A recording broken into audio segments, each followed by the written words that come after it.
Vaqt mashinasi 1984 17-qism 1941-yil aprel Moskva Metropol mehmonxonasi. Eshik ortidagi askar qog'oziga qarab, Tamara Artyomovna siz bo'lasizmi? Sizni pastda mashina kutayapti. Sizga hamrohlik qilish menga topshirildi dedi. Ming andisha-yu turfa xayollar boshida aylangan Tamara xonim 2 daqiqa kutsangiz, kiyinib olay deya oldi xolos.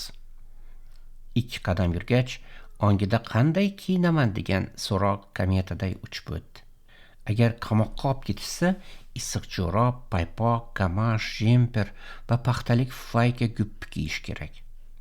Soldatjon, agar sir bo'lmasa ayt, meni qayga olib borasan? So'radi yuzida bor ayollik latofatini yoqqan Tamara. Sizni Kremlgacha kuzatib borishim kerak dedi soldat. Tamara 2 qo'lini uzatib, askarning 2 yonog'ini silab qo'ydi. Tamara xonim ro'ycha yoqali oq ko'ylak ustidan to'q yashil qabariq gulli gilam matodan tikilgan kostyumini kiydi. Kostyum yoqasiga 1937-yil olingan Mehnat qizil bayroq ordenini taqdi. Soch zulfini quloq tagidan chayon dumiday gajak qildi. 2 yuziga pushti pudra, labiga esa qirmizi pomada surdi. Novaya Zarya parfyum fabrikasida fransuz texnologiyasida ishlab chiqarilgan Krasniy mak isli suvini qo'ltiqlariga sepdi. Qirrador italyan toshoynasida aks etgan o'ziga mahliyo boqarkan, unga bir ko'zini qisib qo'ydi. Toshkent 1984-yil may oyi. Lisanova ko'chasi, Aviasozlar shaharchasidagi Irinaning uyi. Irina katta pul ortidan falokat ergashib kelmasa deb qo'rqardi. Otasi o'lishidan bir kun oldin katta pul olgandi. Uning esiga bolaligida o'qigani Kiplingning Mauglisidagi oltin topgan odamlarning bir-birini o'ldirgani epizodi tushdi. Irina taraddudlanib o'g'il kiyikka qaradi. O'g'il kiyik katta vatman qog'ozni devorga knopka bilan qistirdi. Flomaster olib, qog'ozni kataklarga bo'ldi. Oliy darajada qilinishi kerak bo'lgan ishlar va 2 darajali vazifalarni yozib belgilab chiqdi. Ishlarni bitish tarixi va har ehtimolga qarshi B plani ham yozilgan edi.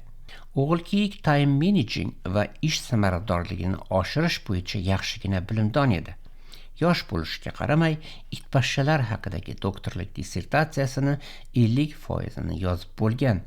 Bundan tashqari Finlandiyadagi ilmiy jurnalda Ismomuddagi itpashshalar degan ilmiy maqolasi ham chiqqandi. Bugun dam olamiz dedi o'g'il kiyik.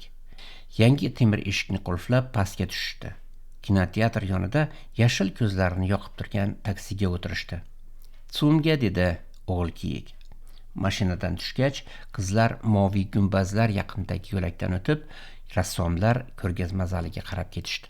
Ko'rgazma zalining yerto'lasiga tushdi. Irina hayron. Qayerga boryapman deb. Nimqorong'i yerto'la devorlariga ilingan ajinalar haykalining ko'zlari yonar, yerto'la o'rtasidagi shift bilan polni birlashtirgan yaltiroq quvurni quchoqlagan yalang'och qiz ilonday to'lg'onib raqsga tushardi. Yerto'la bo'ylab g'or tuynuklariga o'xshash bir nechta kabina bor. Kabinalarga qarasangiz, erkak va ayol munosabatlarining tajrichini ko'rish mumkin edi. Bitta kabinadagi qiz va yigit bir-biriga mahliyo bo'lib qadah urushtirishmoqda. Ikkinchi kabinada esa yigit qizning qo'lidan ushlab, qoshiq bilan muzqaymoq yedirmoqda. Uchinchi kabinada esa yigit va qiz bir-biriga chirmovuqday yopishib, shimishib yotishibdi. Ichimlik sotiladigan bir stoyka yonida bumerang jaz ansambli musiqa chalib turar, saksofonning chiyildoq sasidan quloq teshilguday. Yerto'la o'rtasidagi naq soyaday, sochi yelkasiga, soqoli ko'ksiga tushgan bo'yi 2 metrlik erkak o'g'il kiyik bilan quchoqlashib ko'rishdi. Bu mening dugonam Irina, fizik. Vaqt tuynugidan mehmon kutayapti dedi o'g'il kiyik erkakka. Irina o'zini juda noqulay sezar, ilk bora usti-boshi g'arib ekanini his qildi. Men Tohirman, barcha davrlarning buyuk rassomi der ekan, 2 metrlik erkak egilib Irinaning qo'lini o'pdi. Tuynukdan shahzoda kelguncha men sizga yugurdaklik qilishim mumkin. Qiyofangiz 15-asrdagi Shotlandiya qirolichasi Mariyani eslatarkan. Kechirasiz, familiyangiz mabodo Styart emasmi? Yo'q, Azulay, dedi Irina iymanibgina. Azulay ispan tilida lojivard degani. Ko'k bilan yashil o'rtasidagi o'ta to'yingan zangori rang. Samarqand devorlaridagi koshinlarni ko'rgan elchi Klavijo Azulay deb e'tirof qilgan ekan. Bu rang Ispaniyaga Usmonli sultonligidan borgani uchun turkiz deb ham yuritiladi. Mening eng sevikli rangim. Goloboy kupala to'g'risidagi uy tomida ustaxonam bor. Kelsangiz sizning suratingizni shu rangda chizardim. Xuddi Picasso moviy periodda xotini Olgani chizgani kabi. O'g'il kiyik bu gapdon mashinadan tabassum bilan uzoqlashib, o'rtada patnis ko'targan ofitsiant quloqiga nimadir deb shivirladi.